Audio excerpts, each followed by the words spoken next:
Hi, welcome to Tutela's Unstandardized Podcast. My name is Srinjay Ray and I represent Tutela as a director and partner. Today we'll be talking about SAT, ACT and APs, and I'll also be joined by Raj and Natalie. They are college consultants in Oman representing the organization Momentum Education. Over to you, Raj and Natalie.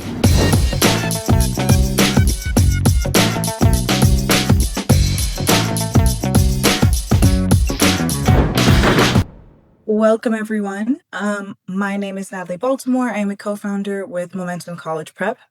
So whether you're tuning in as a student, a parent, or an educator, we're so glad that you're here. Today's session is all about breaking down what actually matters when applying to U.S.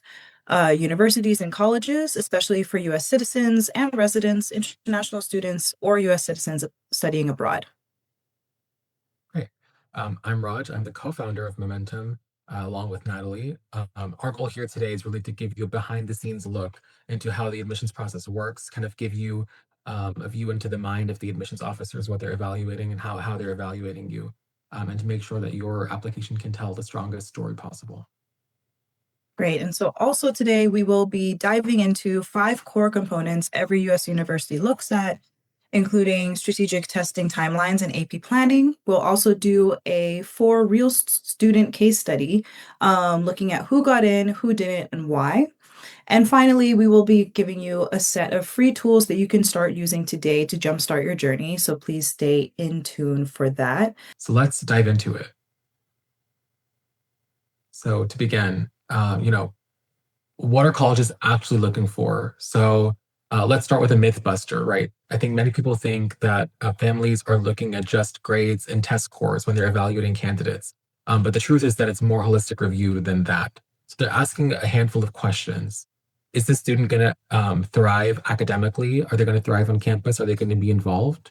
Are they going to be able to meaningfully contribute to the student body at their time at the university? And how are they going to enrich the community? So they want to make sure that you are the most successful candidate who makes the most out of the resources that are available to you, as well as adding to the campus by having your presence there. Absolutely. So as we can see on the slide, there are 5 core admissions criteria. The first is academics, looking at GPA trends and rigor of courses. This is pretty standard and pretty understood across all schools, high schools. One of the things to note is that most universities do actually like an upward grade trend. So individuals who have not done so well in 9th grade or 10th grade, fear not, there's actually a chance that looks better off because it clearly indicates that you have solidified your testing strategies and your study strategies as well. The next core part of the criteria is testing. And we will dive into this a bit deeper later on with Tutela. So I'm going to leave it at that. But the SAT, ACT, and AP performance is all extremely important, even though there is the test optional strategy as well. And then the next key core component is extracurriculars, ECs. This is most important because it is a way to demonstrate your leadership capacity and the impact that you make. So there needs to be concrete outcomes for the driven change that you've had both in your community or within your school individually. And then it also demonstrates depth and consistency, which are both characteristics that universities look for, both in terms of long-term commitment and showing your genuine passions, regardless of whatever those may be. The next core component is the essays, our personal favorite. And this is super important because it is personal storytelling. Unlike many of the essays that you have to do for school, this is non-academic. This is all narrative, and it's all based off of your story and who you are. And it is a very unique way to pitch yourself to a university. It's not about your grades. It is not about your extracurriculars only, unless you want to delve into one of those. But it's really a way to reveal your character and show your growth. U.S. universities in particular really want to see you demonstrate alignment with the university's mission and their values as well. Lastly, there's what we call school support or letter of recommendations in your interview. So universities want to see sort of like a reference, personal endorsements from professors that have taught you, teachers who have taught you in the past, your school counselor, and other individuals who can speak to your character and your personal insights into your strengths. Great. Thank you for that, Natalie. I think moving on, we can go a little bit more into the questions. So those criteria really help us answer these four questions. So are students going to excel academically? Are they going to thrive in the campus culture? Will they make the most out of their experience? And will they enrich the life of their class, of their campus and their classmates? So here are some data points that they're looking at to answer these questions. So for the first one, they're thinking about your testing performance for both for SAT, ACT, but as well as for AP scores. So looking at your course rigor and your GPA. We're going to skip over the second one. For the third one, they're looking at leadership and impact experience, depth and consistency. They don't want to see that you're involved in a bunch of things but not really committed. They want to see that you have a passion that you could probably bring to campus. In the next part, will they enrich campus life and the life of their classmates? This is storytelling. This is also engagement potential. They want to see, how do you play? Let's see if your recommenders say this person's really great to have in my class. He always has something to add in discussion, or she's the one that everyone wants to have in the group project. That's a reason for them to admit you. And then the last one, which I left out, was, will they thrive in our campus culture? This is really the fit question. So why do you want to go to this university? Why specifically is this a good fit for you? Have you shown that you'll be able to manage in a large university with a lot of resources, but also you have to fend for yourself a little bit more? Would you do better in somewhere that's smaller? If you're an English student, does it make sense for you to be applying to MIT? Maybe you have a great story, and maybe there's a great reason, but probably not. So thinking about, what specifically have you done throughout your high school experience that would make you a good fit for the campus that you're applying to? I'll talk a little about SAT and ACT, and then I'll talk a little about APs. I'll try to keep it as short as possible. So you all already have this sort of information available everywhere, but I'll still try to tell the kind of impact a SAT, an ACT, or an AP can make in your profile. So the SAT and ACT both are standardized assessments designed to measure a student's preparedness or readiness for college level work. While US institutions accept either exams equally, the SAT enjoys broader recognition internationally. So choosing between them often comes down to the format of the test, the timing, the style of assessment, basically, the emphasis on content, and of course, like I said, the global acceptance. So the SAT is a 2 hour, 14 minutes test divided into two main components: evidence based reading and writing, which is verbal broadly, and math. And each of these components are scored on a scale of 800. So the combined, the composite score, as we call it, is the sum of these two sections, which is 1600. So ECT, on the other hand, traditionally a 3 hour exam featuring four sections: English, which is pure grammar; math; reading, which is reading and comprehension; and science, which is more of data interpretation and terminologies that are used. That's scientific, which is why it's called a science sections. Each of the four sections are scored on a scale of 1 to 36. And so basically out of 36, and your composite score is an average of these four sections. However, the ACT is slated for significant certain changes this year, including a shorter overall duration, approximately 2 hours, about 2 hours, and optional science section. So until those revisions are finalized and widely adopted and the test stabilizes, I personally would recommend that you go for SAT in this light of uncertainty. I would also recommend focusing your preparation on the SAT unless you have a particular advantage or preference for ACT's content style or the style of assessment. So, so there are four prime points that I would like to put a little emphasis on. When we say it's a common benchmark for admissions, what does it really mean? Colleges receive applications from hundreds or thousands of high school students with different grading standards. The SAT provides a uniform measure of your English and quant skills, letting admissions teams compare applicants on an even playing ground, right? Uh, Scholarship and financial aid. Many national and institutional scholarship programs set SAT score cutoffs or use scores as a key factor in awarding you a merit based aid. A strong SAT result can unlock significant funding, helping you reduce your cost of college. And of course, preparing for and performing well on the SAT shows the colleges that you can handle timed high stakes testing, and by extension, uh, rigorous coursework. It signals discipline, it signals critical thinking, it also puts emphasis on your time management skills. And international credentials for students applying from outside the US. The SAT is a globally recognized standard. So, a competitive SAT score helps international applicants demonstrate their capabilities relative to US peers. Even at colleges that are test optional, a strong SAT can really strengthen your profile, especially if other parts of your application, such as GPA or extracurriculars, need some extra support. If you're targeting selective schools, investing time in SAT preparations can actually pay dividends in both admission decisions and financial aid. So that is all how SAT and ACT is helpful to you. So what are coming to advanced placements or APs?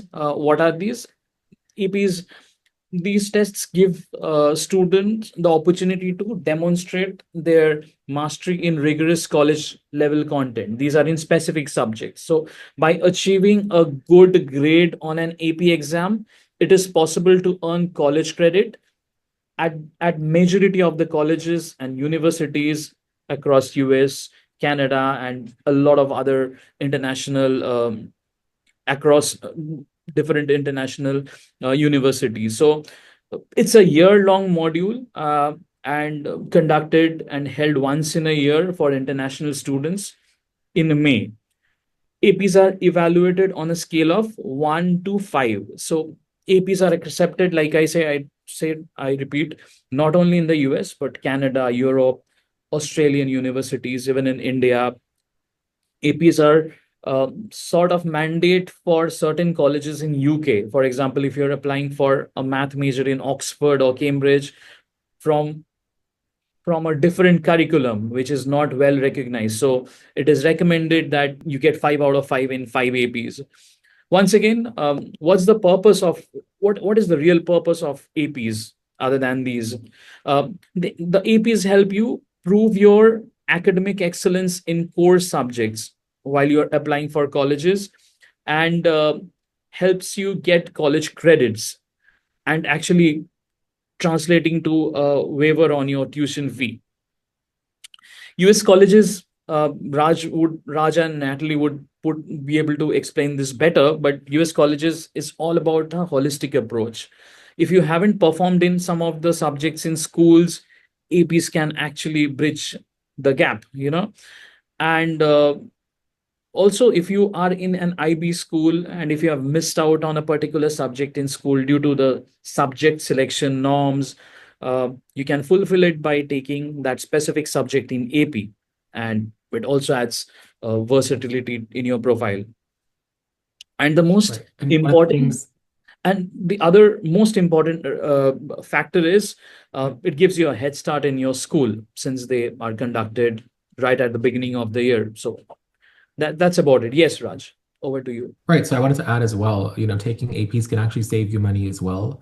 If you're able to complete some of the introductory courses while you're in high school, your first year of university, you'll be able to save, I've had a couple of friends save up to a whole year Yes, of yes. college just by finishing a lot of the introductory credits through taking AP classes Yes, and I testing have on I exam. have seen similar students too. I mean, he was the college, the university had allowed him to finish the course of in about 3 years instead of 4 years. So it really helps. I mean, of course, it gives you a head start. You already know what you are going to do in college. Yeah, Great. yeah.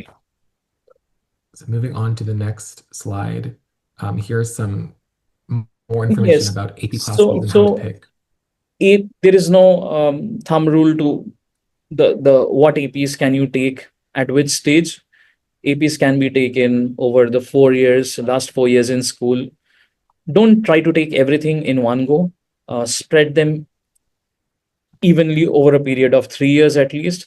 So here are some ideal situations where a look at the first column for a STEM aspirant, if it's applying for any of the science subjects or engineering. In grade 10, you can take a pre-calculus, statistics, physics 1, or computer science. For these, you require no prerequisites or any other understanding to start really preparing.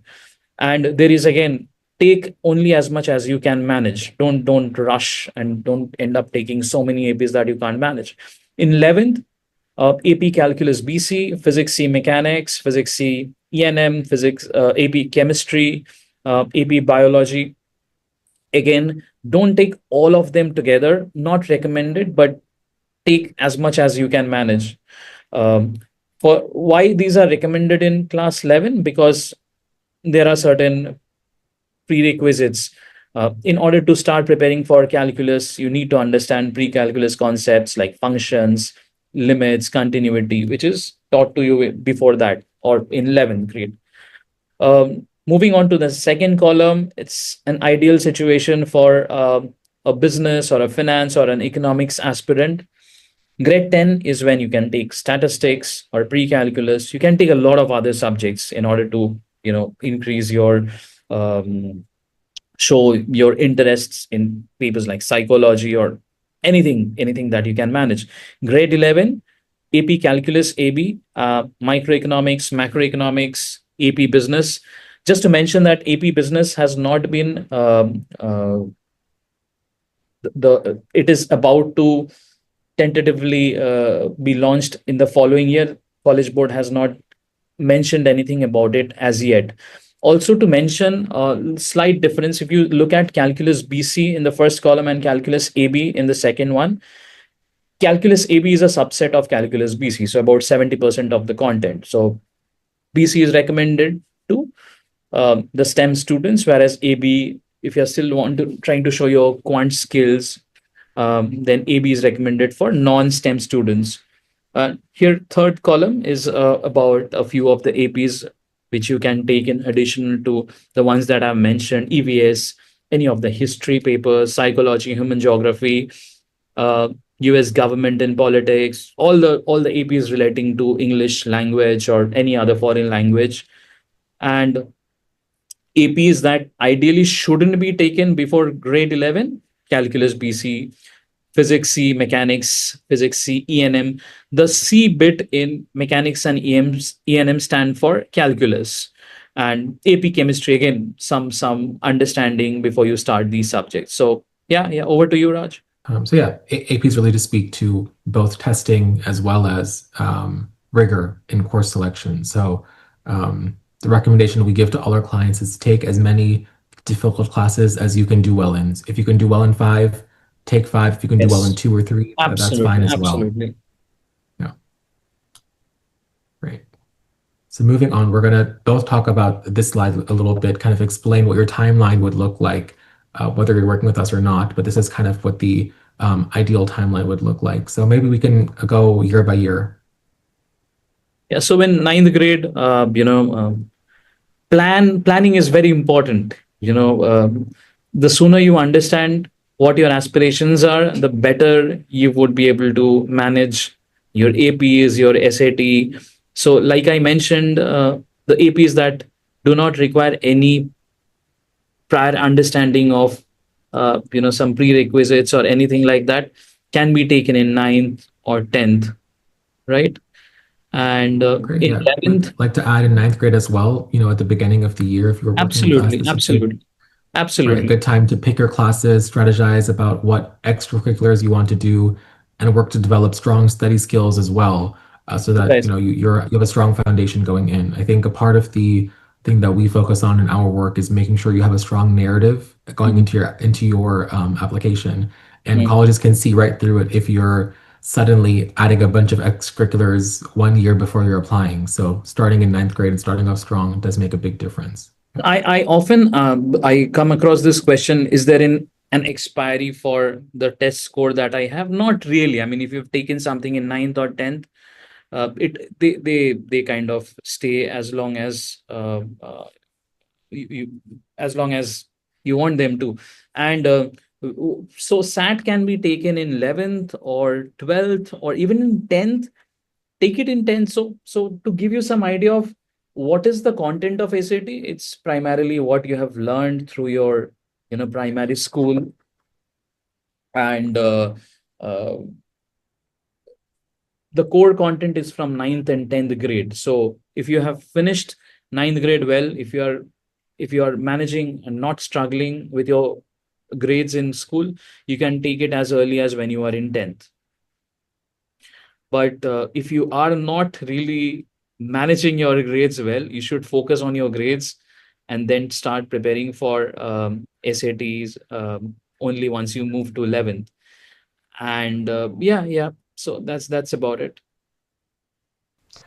Great. Yeah, I'd like to add if you're working with us, there's a few times you'd want to check in with us. So, at the beginning of the year, it's a good time to kind of set some goals for the year. Think about what went well last year, what can go better the next year. Also thinking about summer plans. So you're not only being evaluated on what you do while you're in school, but you have this long summer where you should be doing something too. So a part of, our services is figuring out, okay, how do we make the summer worth it? How does this fit in with your story? If you want to, be a biology major, maybe you're shadowing a doctor over the summer. If you want to be an econ major, maybe you're working at a bank. There's a lot of ways you can be involved, whether that's through your own venture or through working at an organization that's already set up for you. Um, 11th grade for us on our end, the college application side is when it starts to get a little bit more involved. So you're starting to research colleges and finalizing your college list, thinking about what are some solid, between 12 to 16 schools is what we generally recommend for you to apply to that you think you would really be excited to go to and do well at.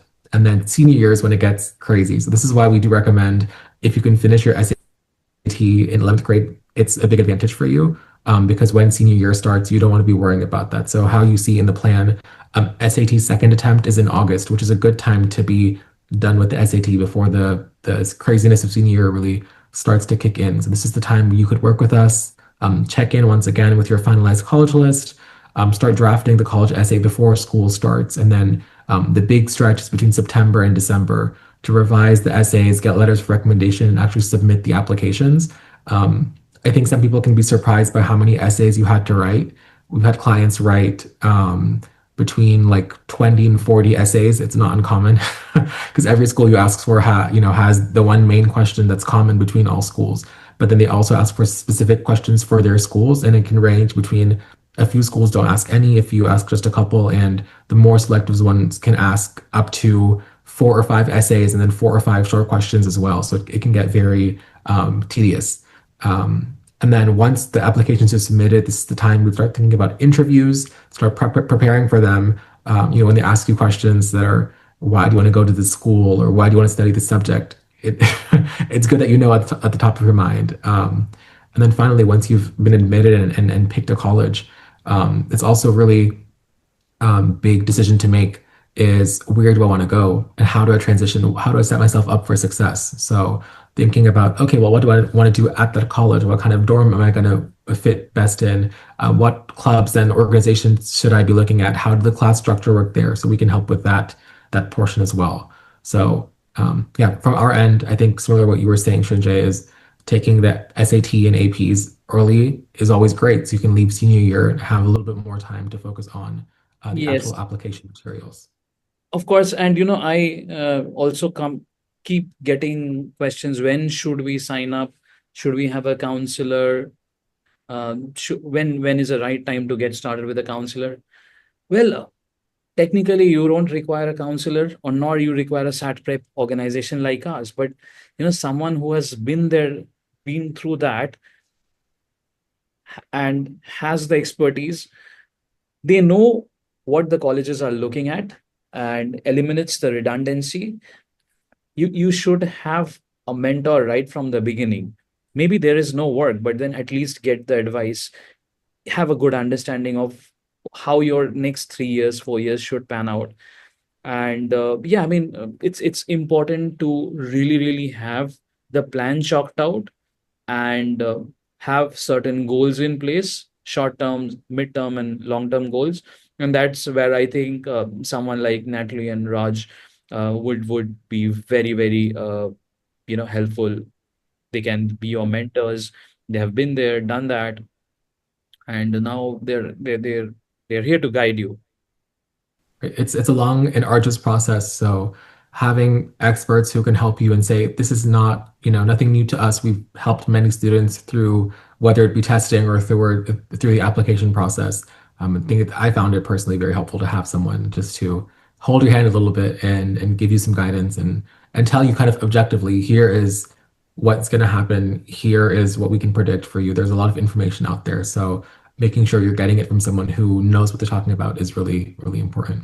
Okay. Just to add on top of that, while it's very important to have a counselor as early as possible, it is never too late. It's better late than never, particularly in this industry. So, in that case, if you are a senior and you realize that either you have an essay, you're not too sure where you want to apply, you are not too sure how to even begin your essay, but now it's November and you see your friends have been applying, or your friends have already gotten into certain schools if they applied early decision, early action, it is never too late to ask for any type of help at any point in your journey. And so, just to step back a little bit, one of the things that we help with in order for students to ensure that they are ready to begin the application process is that they have application readiness checklist. So on this checklist, as you prepare, there are a couple of things that you need to make sure that you have thought through and have prepared.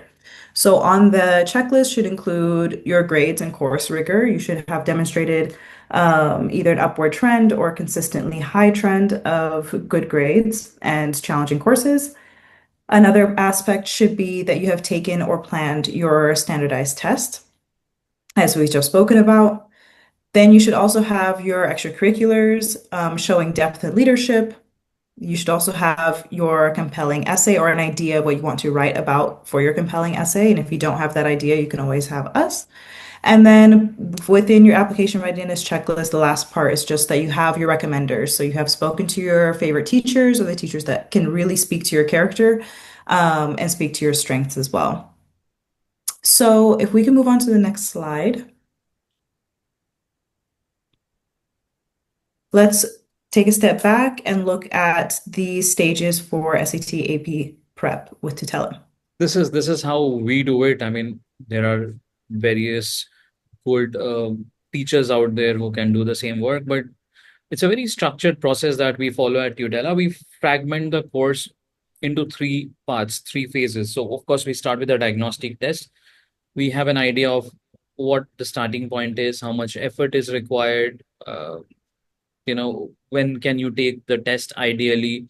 Of course, we decide on it as we progress, as we cover more course, as we do more practice. So like I said, phase one is the three phases are learning, applying, and then going through full end test. So the first phase is when we teach you. We look at 2-3 sessions every week with a teacher. uh, we give you worksheets and handouts so that you can practice, and we can keep a tab of your progress, how you're how you are grasping the concepts. And we have a very lovely online portal wherein you can log in and see where exactly you are going wrong, in which subtopic, which particular topic, how has your path been, how has your curve of English been, how has math been, how has it gone up, it has come down, what's the difficulty level of questions where you are faltering. SAT is an adaptive test. So based on how you perform in the first module, so there are two modules, two math and two English. Based on how you do in your first module, you get the next set of questions in the second module. So is it are you struggling more when the level of the module increases? So all these things would be very nicely reflected on the portal that we have. You'll have your personal login. And once we have covered the content, we focus on two things: time and accuracy. instead of doing all the 4 modules in one go, we do one module at a time. And yeah, it's followed by review and feedback sessions, figuring out where you are going wrong and correcting those. Then now we are in a position that's again over a period of 2 weeks or 3 weeks. Uh, Now we have decided on a test date. Finally, yes, we know you have done everything that was needed. You have practiced enough. You have learned enough, and you want to take a test. Let's say in August. So August first week or August end, whenever the test date is. So 5 weeks prior to that, we make you go through full length tests. 10 to 12 in number, followed by feedback, review, some brushing up of concepts that you might have forgotten. And also, we maintain an error log wherein you just take a note of wherever you have committed mistakes, and also write the explanations why you have uh, committed those errors after having spoken to your faculty or your teacher who's giving you a feedback for each and every test that you take. And finally, you take the SAT or ACT. If you ask me how much time is required, again, it depends on where you start and what sort of a score you want to achieve. So yeah, I mean, after the entire process, there's no reason why you shouldn't be able to score well in SAT. SAT is no rocket science. It's basic concepts of math and English that you have learned um, in school over a period of time, over since fifth, sixth grade, basic algebra, unitary method, geometry. Yeah. So you should be able to do well once you go through a good process, a good team, and good content. So I think Natalie's going to tell us a little bit more about how exactly the students are evaluated. Yes, absolutely. So Harvard has their rating system made public. And so they divide it, as we mentioned before, into 5 different categories. The first being academic, athletic, then extracurricular, personal qualities, and school support. So not all of these are necessarily entirely up to the student. School support is not something that an individual can actually in their control, but it is highly indicative of who the person is, and it brings as they always mention, a holistic review of the application being sent to them. So the first component is academic, and that is rated from a scale from 1 to 5. All of them are from a scale from either 1 to 5 or 1 to 4. 1 being the highest potential. So the rating system they use is summa potential, and then the lowest is the weakest scores. And so that applies with academic, athletic, right? Number 1, the best would be Olympic level athlete, which obviously majority of individuals are not. And then the lowest score is no participation whatsoever. And then your extracurriculars, the highest would be from a national level achievement. And once again, for international students, that you can always explain in the context of your country or community what that achievement actually means so that they understand more. And then the lowest is that they have no participation, they've never been in a leadership position, or they just actively are not involved after school in any way, shape, or form. And then the personal qualities, so your character, leadership, and contribution to society.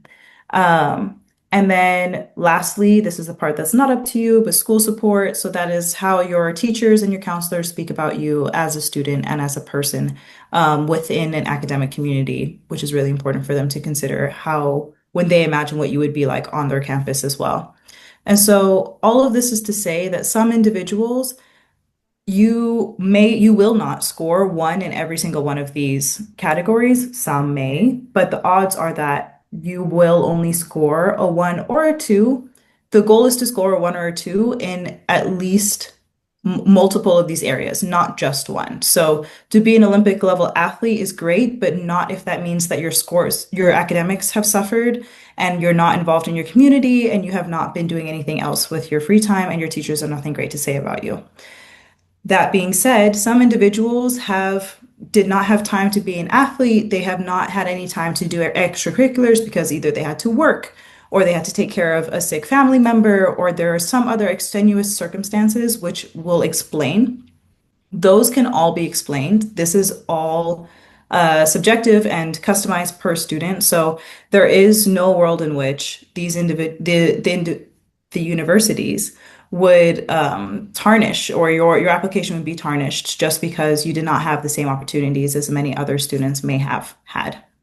Um, Okay, so that is the Harvard rating system. Just a quick note that although Harvard has this specific system, every single university has their own rating systems based off of their mission and their values. This is Harvard specific, but it is a good example to take into account when you're comparing different universities. So they do have a various rating system, a rubric in which they are actually taking your application into account with multiple aspects there. So it's not just academics, as we said, and as all of them say, it is very, very holistic. So the next thing we're going to do is we're going to look at some case studies with 4 different students, and Raj will help us go through them, and we'll see whether or not they got admitted, waitlisted, or denied admission to that university. Great. So let's go from the beginning. So these are all anonymized, and some of them are people that we've worked with. Some of them are just people that we know personally.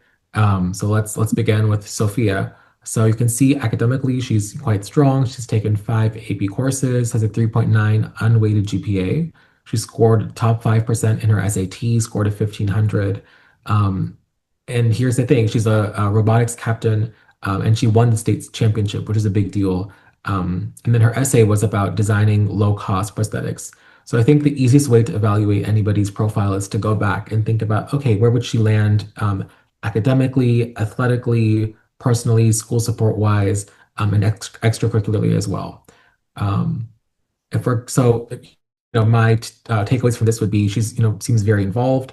It makes sense. Her mission of low-cost prosthetics. It seems she's a good contributor to her community, and she's also been able to balance that with doing well in school, as well as balancing that with a large responsibility in her extracurriculars. So this bodes well for Sophia.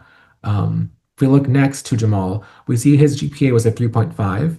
His ACT started at a 29, which is a decent score, but he improved it to 32. So this is one of those things, you're allowed to submit more than one score to your college. If they see upward trajectory, okay, it was 29, but now it's 32.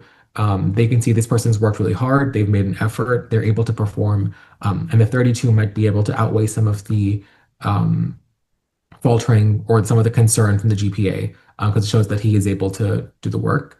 In terms of extracurriculars, this person founded a neighborhood tutoring nonprofit with 120 students. This is a very large community-based impact. The colleges don't expect you to change the world. Maybe they expect you to change your community. What have you done to make it a better place? This is a really great example of that. So here's an essay. It writes an essay about the community impact, but it needs deeper reflection. So maybe it's very surface level. Maybe he spends an entire essay talking about we helped all these students and this is what they did, and that's it. And that it doesn't really go into the personal. And then the recommendations are from a nonprofit partner and an English teacher, which can be good letters of recommendation. It's always nice to have people from outside your school say something about you. And generally, most schools require between 2 to 4 recommendations from teachers themselves. If we look next at somebody else who's not maybe as STEM oriented, look at Aisha. So she has a 4 GPA in an arts intense curriculum. So this might not say a lot about the rigor, given that, for example, for art courses, there's only a few APs, but still 4-point GPA is still impressive. So there's no test submitted because many schools still don't require tests, especially if it's an art school. They may not ask for it at all. But there's a stellar portfolio link. So you can see that this person's clearly worked as an artist and they know what they're doing. So she has examples of extracurriculars, including exhibitions, solo, mural commissions. So she's working as well. And her essay is about creative journey and cultural influences. And then finally, we have Leo, who's kind of our all-rounder. So he's a 3.7 GPA, both doing STEM and humanities, solid GPA. Good test scores, did 1450 on the SAT. He's both the soccer captain of the varsity team and a jazz band saxophonist. So you can see this person's able to kind of be involved in many areas: athletics, music, STEM, and humanities. But the essay over here is a weak narrative, and it can override strong stats. So there is a risk of denial. one thing that we see is that a lot of people have very similar ideas for their essays. Leo is a varsity soccer captain. I can tell you the essay is going to be about we were in the tournament and it was the last game and we were in the final and I shot the last goal and we won and the whole team cheered. And I felt very proud. And that's a good story, but almost everyone who's been on any sports team wants to write that story. So it's really important. What is this saying about you? What is your narrative tell? And what does kind of your entire profile say about you? When we're asking these questions, when the counselors or the admissions officers are asking questions about your ability to thrive and to contribute, you have very little data. It seems like a lot of things, but it really boils down to very little data for them to make a decision off of you. So because of that, you want everything that you present to them to be positive. You want them to be glad that your recommenders have good things to say, glad that your essay is interesting and reveals something about you. Glad that you've spent a lot of time working on your skills both in and outside of school. So yeah, do you want to talk a little bit, Natalie, about the outcomes of these students? Sure thing. So imagine that we are an admissions officer. We are sitting down. We got all 4 of these applications at one time. We can choose where there's no limitation as of right now, but whoever we admit or deny will be moved on to the next round because there's never only just one officer looking at your application, right? So now we have Sophia, Jamal, Aisha, and Leo. If you just look across the board from comparing all of them, we have a 3.9, 3.5, 4.0, and 3.7. Clearly, Jamal has the lowest GPA, but all right, let's see what else. There's nothing that's super staggering between all of them. Aisha has the highest GPA. Let's see what else they have. We see Sophia has a 3.9, but she took way more APs. So maybe she has a stronger course academics than Aisha does at this point. We don't see any APs for Jamal. And then we see Leo has not the lowest GPA, but he has been taking STEM and humanities, pretty well balanced. We have their testing scores. So Sophia has a 1500, super scored. Okay, noted. Jamal did not submit he has his ACT. And then Aisha decided not to submit a test. Okay. And Leo submitted a 1450, so 50 points away from Sophia. Okay, noted. Then we have their various extracurriculars. And lastly, we have their essays. Great. Sophia has shown that she could be a part of the community. This is something that's very valuable for our university. Jamal has shown that he can make community impact, but it's not the strongest essay we've ever seen in the world. Writing is going to be a part of everybody's university journey. Aisha has wrote a creative journey with cultural influences. Great that she's very tied to her cultural background. And then we have Leo, who has a weak narrative. That's really tough. Do we really know who Leo is? Not really. Okay, so now let's look at who do we admit. So if you'd mind clicking next for me. Great.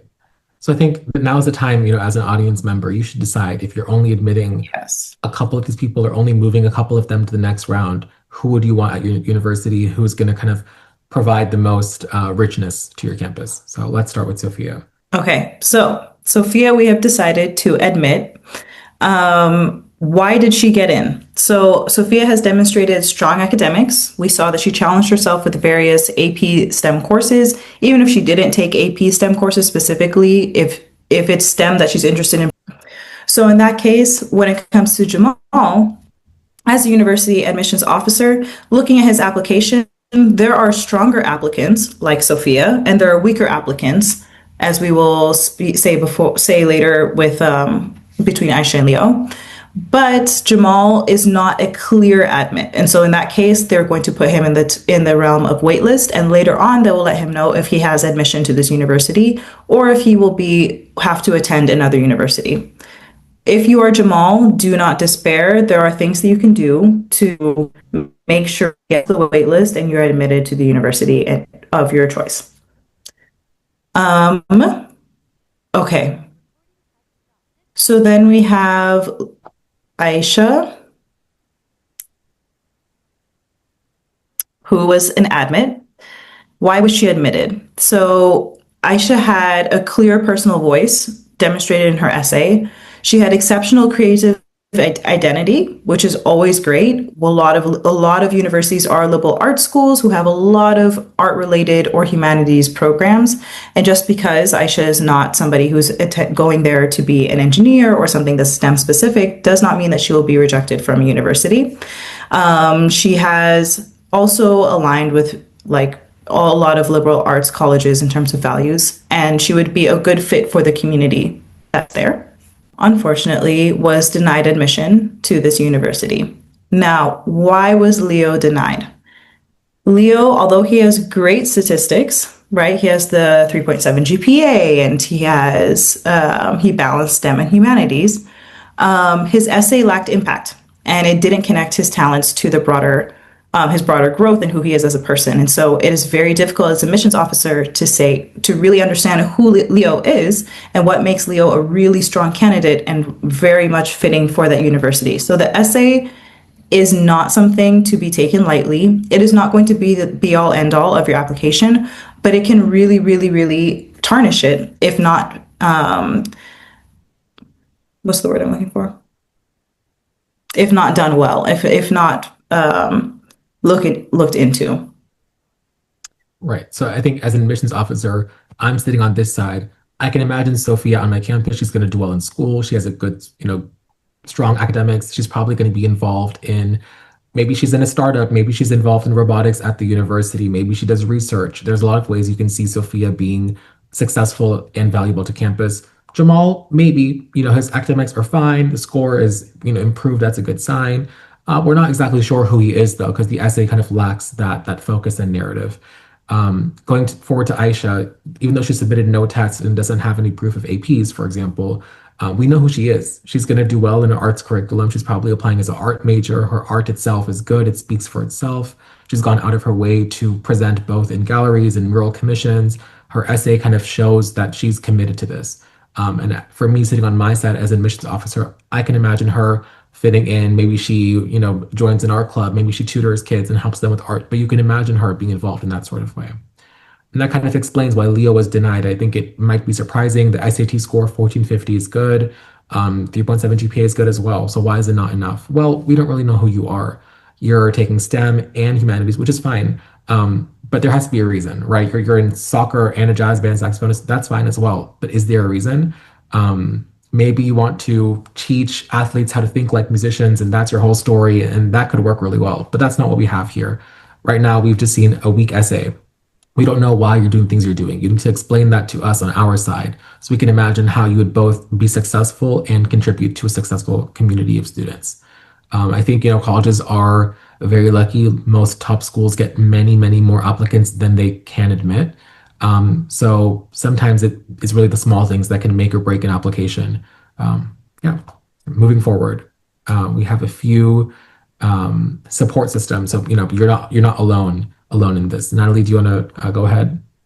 Absolutely. So both Tutela and Momentum College Prep can help you throughout the entire journey of your application. So there are various stages. So we help with planning, we help with a full audit, make sure that you're taking rigorous courses, make sure that you're on top of your study habits, making sure that you have a university list and timeline to make sure you're not missing any deadlines. Your university list is diverse in terms of target, reach, and safety schools. We also conduct regular check-ins with everybody to make sure that you are kept on track and that you're making the progress that you're intending to make and that you're going to be achieving the goals that we have set out together as a team. I also want to just take a quick note to say that all of this is customized to the specific student. So if you're somebody who needs more time, you have a travel opportunity with your football team, we will take that into consideration and we will make sure that your drafts are all according to what actually is happening with your life currently. The second part is writing and prep. So as we've mentioned before, time and time again, the essay is extremely important and it is extremely personal as well. So we will help you throughout the entire process. Do not get intimidated. A lot of the questions are relatively personal, right? They ask you to write about a time that you faced an obstacle and how you overcame it. They ask you to write about times that you expressed gratitude for somebody in your life and who were they and why'd you do that? And that sometimes is difficult to think about. It's not the same as something that you can simply Google or rely on an AI engine to write for you. It is about you and it can only come from you. And so that's where we come in, where we help you with the brainstorming process. We help you with the outline and draft polishing to make sure that you have the best essay possible. And our services also expand beyond just admission. So once you have been admitted or waitlisted, sometimes universities ask for an interview. They want to see what you're like in person, obviously not in person, but virtually, face to face. And so we will help you with mock interviews, doing a simulated Q&A with instant feedback. And then we also help with the supplemental essays in addition to the larger Common App, Coalition App essays. Then there's also one-on-one coaching, which is just essentially helping you with everything extracurricular. So if you are working in addition to going to school, we will help you find a way to pitch that the skills that you've developed from working in addition to school will help you in a university context. When it comes to anything that you're doing outside of school, that is all relevant to your future, and that's all things that universities want to see in your application. And then we also help with your letters recommendation strategy, when to ask teachers, which specific teachers to ask. Sometimes you'd be surprised. It's sometimes better to ask a teacher that you have a much more personal bond with rather than the one that is indirectly in line with your future major. And then we also help with your application and scholarship reviews, final proofreads, any essay fine tuning to make sure that you are able to financially apply and achieve all of your university dreams, irrespective of income. And I'm going to let Srinjay speak about how Tutela will be there to be a part of your support system as well. Yeah, thanks, Natalie. So every child has a different journey. You belong to different schools. You have your midterms, your school examinations. Let's say we do 3 classes a week. The rigor can't be same across the entire set of 3-4 months we spend together. You might be having more engagements in school, so we channelize your bandwidth accordingly. So every single child has a different journey. We figure out where you are going wrong. Once it could be equations, could be exponentials, could be some bit of trigonometry. So our online platform can give us rather a very, very detailed insight of where you are going wrong, and we can pinpoint that instead of making you go through the entire course. So there's a lot of tools. There's a lot of modern tools that we use, which helps the journey very smooth, and we don't waste time with your pace and based on how your school engagements or the kind of work that Raj or Natalie might be giving you, some sort of internship or some social work which might be helpful. So you need more time out there. So we are going to fit in right there. Yeah, I'm happy to take this one. So here are some tools on our platform that can help you. They're all free and can be found on our website, which will be linked in the next tab.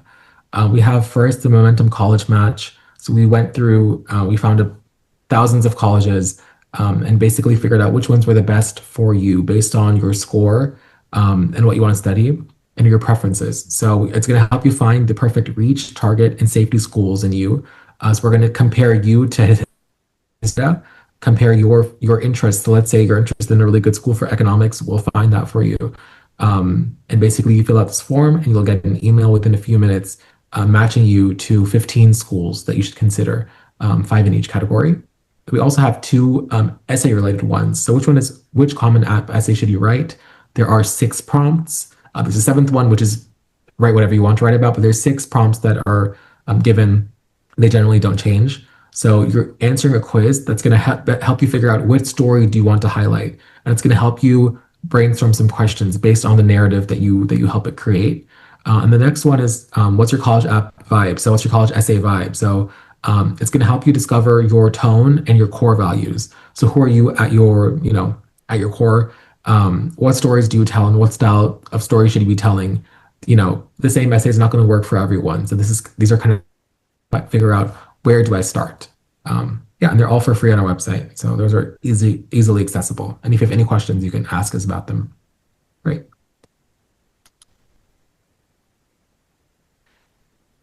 So if you have any questions, the three of us are here to help. We're all accessible through our websites. If you're interested in working with Momentum College Prep or Tutela, you can find more information on our websites in the QR code below. Yeah, we're just really looking forward to helping you, whether it's the beginning of your journey, you're just starting high school, or whether you're approaching on senior year and you want some last minute help to figure out how to put your best foot forward to get admitted to your dream college. So whatever it is, we're here for you. Awesome. Thanks. Great. Thank you very much. Yeah. Yeah, cool.